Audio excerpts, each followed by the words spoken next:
को चुनाव लड़ना है 2026 में और उनसे मैं बात करके ये जानना चाहूंगा कि किसानों की जो हो रही है समस्या, आप पैसों के चलते आखिर उस समस्या का निदान क्या है? सिंह जी, आप चैनपुर के पार्टी अध्यक्ष हैं।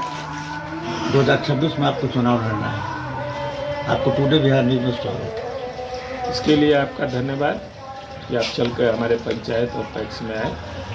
इसके लिए हमारे पंचायत की तरफ से और पैक्स की तरफ से आपका हार्दिक स्वागत है। सर, आपको 2026 में चुनाव लड़ना है, लेकिन बीते 3 सालों से मैं देख रहा हूँ कि पैक्सों में किसानों द्वारा धान के बेचने के क्रम में हो रही कठिनाइयों पर क्या कहेंगे? जैसे पहला है किसानों के धान की ठीक से खरीदारी नहीं होना, दूसरा है पैक्सों द्वारा इनकार करना यह कहकर के हमारा लक्ष्य कम है और मैं मजबूर हूँ खरीदारी करने के लिए। तो आखिर किसान जाए कि जाए?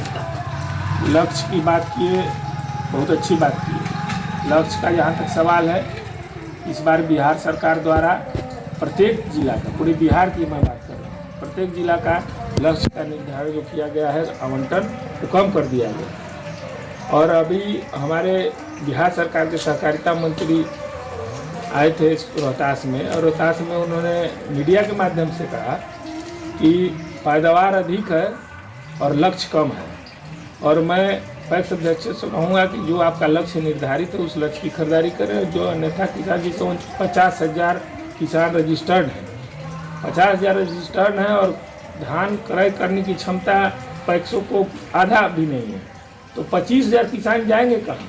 25,000 किसानों को कहे कि अपना धान आप मार्केट में बेचिए। जब सरकार की मंशा यही है तो हमारी इसमें क्या गलती है? सरकार खुद कह रही है कि आप मार्केट में जाकर बेचिए, तो हमको जो निर्धारित कर दिया कि आपको इतने बाउंड्री के अंदर रहना है तो हम उस बाउंड्री के अंदर हैं, और जो बच रहा है तो किसान अब जहाँ मन तहाँ बेचिए। जब सरकार खुद अपने से करिए तो हम क्या कर सकते हैं?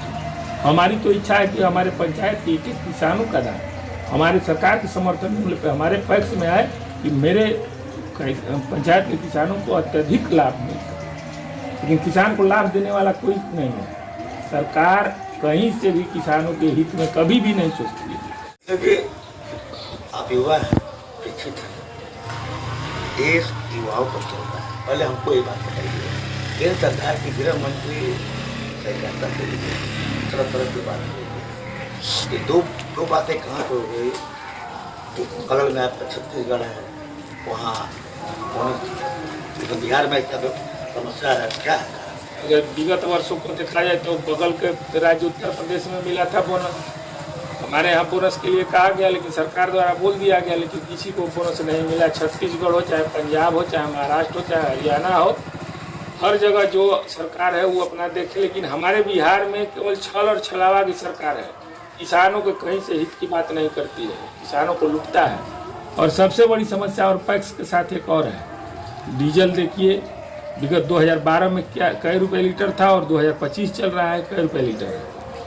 और हमारे पैक्स में जो पुलदारी परिवहन मिलता है मात्र 12 रुपया मिलता है, उसमें हमको धान की खरीदारी करना पड़ता है। फिर यहाँ से मिल पे धान ले जाएंगे, मिल पर से फिर हम ट्रांसपोर्टिंग करके SFC गोदाम पे ले जाएंगे। इतने दूर का सफ़र करेंगे और मुझे मिलेगा 12 रुपये क्विंटल, और धरातल पे लगता है 150 रुपये क्विंटल। अब बताइए कि हम 138 रुपया कहाँ से लाएंगे? खेत बेच के देते हैं। और अध्यक्ष बनने का यही फायदा है। एक बात बताइए हमको, सबसे बड़ी मेरे क्वेश्चन थोड़ा सा ऊपर बात बताइए, आखिर 2012 से अभी तक झेलने का मुख्य कारण क्या? कहीं आपसी मतभेद, आपसी फूट आप लोगों में? कहीं न फूट है न कहीं व्यवस्था है। सरकार पूर्ण रूप से पैक्स का दोहन कर रही है। पैक्स अध्यक्षों के साथ उनका गलत रवैया है, और बार बार हम कहेंगे कि सरकार इसमें पूर्ण रूप से गलत कार्य कर रही है हमारे बिहार के किसानों के साथ। मिलर किसमें सर कितना भूमिका होती है? मिलर भी मनमानी करता है, इसलिए करेगा कि वो जानता है कि इनकी बेवसी है।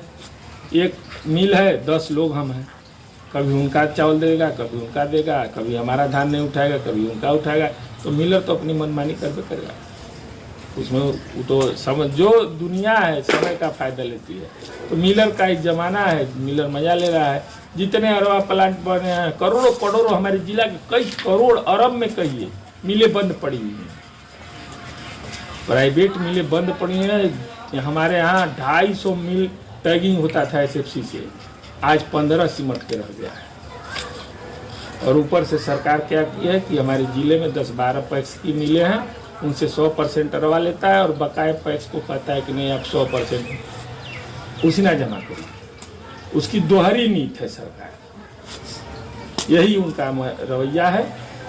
सरकार हम लोगों को बदनाम कर रही है, किसानों के हित की कहीं बात नहीं है। हम लोग तो जागृत करने का काम करते हैं, हम सबसे नीचे तबके में हैं, पंचायत स्तर से हैं। पंचायत घूम के हम लोग देखते हैं किसान की क्या व्यवस्था। कड़ाके की ठंड में लोग अपने अपना खेत खलिहान में रहते हैं, किसी को ठंडा मार दिया मर गया, कैसे मर गई ना भैया, तो अगर न धान अगोरत न मर गई ना, यही सुनने को मिलता है सुबह सुबह। किसान यही है।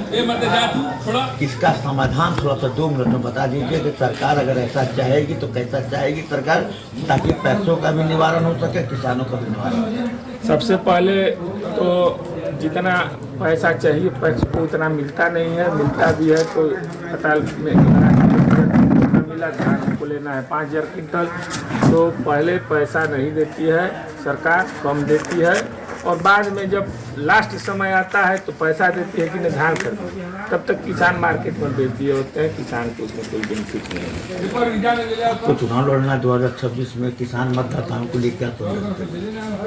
मैं कहूँगा कि हम किसान के लिए मरते हैं जीते हैं, अपने पंचायत के किसानों के लिए हमेशा मरे हैं, और जो भी होता है मैं किसानों के हित की बात करता हूँ। मैं खुद किसान का बेटा हूँ और मेरी खुद पेशार खेती है, और हम कब नहीं चाहेंगे कि हमारे किसानों की भलाई हो और हमारे पंचायत की भलाई हो।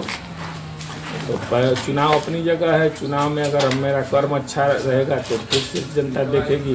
विगत 2009 से हम मतदाता मालिक है, उचित फैसला आपने देखा कि मैं मिथिलेश जी से बातचीत किया, मिथिलेश जी बहुत अच्छा बात बोले हैं, कहीं ना कहीं सिस्टम में खराबी है, सरकार को अपने विचार को बदलना चाहिए। अगर किसान के हित में अगर सरकार सचमुच सोचती है तो सरकार को अपना सिस्टम बदलना होगा, चाहे वो SHC हो, चाहे कोऑपरेटिव बैंक हो, चाहे करता है विभाग हो। मैं कैमरामैन राजेश के साथ राजेश सिंह, बिहार में। बहुत बहुत धन्यवाद।